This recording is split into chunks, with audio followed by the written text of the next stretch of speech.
राधे राधे दोस्तों, आध्यात्मिक धारा में आपका स्वागत है। हरे कृष्णा। फाल्गुन महीने के शुक्ल पक्ष की द्वादशी तिथि को गोविंद द्वादशी का पर्व मनाया जाता है। द्वादशी तिथि के देवता भगवान विष्णु हैं, इसलिए द्वादशी तिथि के दिन श्री हरि की उपासना श्रेष्ठ मानी गई है। पुराणों के अनुसार द्वापर युग में महाभारत युद्ध के दौरान श्री कृष्ण के मांगने पर बालक बर्बरीक ने इसी दिन अपने शीश का दान किया था।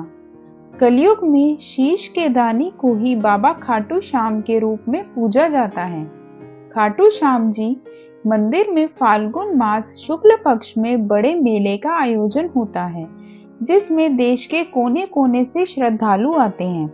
लोगों की मान्यता है कि यहाँ आकर श्याम जी के दर्शन करने से सभी कष्टों से मुक्ति मिलती है और समस्त मनोकामनाएं पूर्ण होती हैं। इसी दिन पुरी के जगन्नाथ मंदिर, द्वारिकाधीश मंदिर, तिरुमाला तिरुपति बालाजी मंदिर और वेंकटेश्वर स्वामी मंदिर में धूमधाम से उत्सव मनाया जाता है। पौराणिक कथा के अनुसार महाबली भीम के पुत्र घटोत्कच और दैत्यराज मूर की पुत्री मोरवी के अति बलशाली पुत्र बर्बरीक हुए। बर्बरीक को खाटू श्याम, श्याम सरकार, सूर्यवर्चा, शीश के दानी, तीन बाणधारी जैसे नामों से जाना जाता है।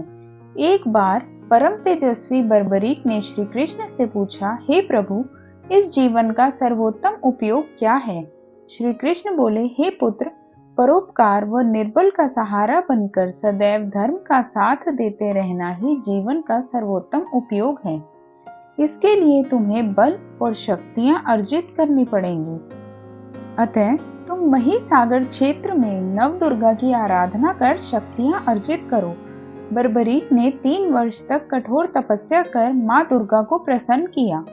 देवी ने बर्बरीक को 3 बाण और कई शक्तियां प्रदान करी, जिनसे तीनों लोगों को जीता जा सकता था। जब बर्बरीक की महाभारत का युद्ध देखने की इच्छा हुई, तब वे अपनी माँ से आशीर्वाद प्राप्त करने पहुंचे। तब माँ को हारे हुए पक्ष का साथ देने का वचन देकर युद्ध भूमि की तरफ प्रस्थान कर गए। सर्वव्यापी भगवान श्री कृष्ण युद्ध का अंत जानते थे, इसलिए उन्होंने सोचा कि अगर कौरवों को हारता देख बर्बरीक कौरवों का साथ देने लगा तो पांडवों की हार निश्चित है। इसलिए लीलाधर ने ब्राह्मण का वेश धारण कर चालाकी से बालक बर्बरीक का शीश दान में मांग लिया।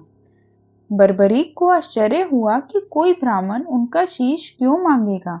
ऐसा सोचकर उन्होंने ब्राह्मण से उनके वास्तविक रूप में दर्शन की इच्छा व्यक्त की। श्री कृष्ण ने उन्हें अपने विराट रूप के दर्शन कराए। बर्बरीक ने उनसे प्रार्थना की कि वे अंत तक युद्ध देखना चाहते हैं। श्री कृष्ण ने बर्बरीक की यह बात स्वीकार कर ली और उनका सिर सुदर्शन चक्र से अलग कर दिया।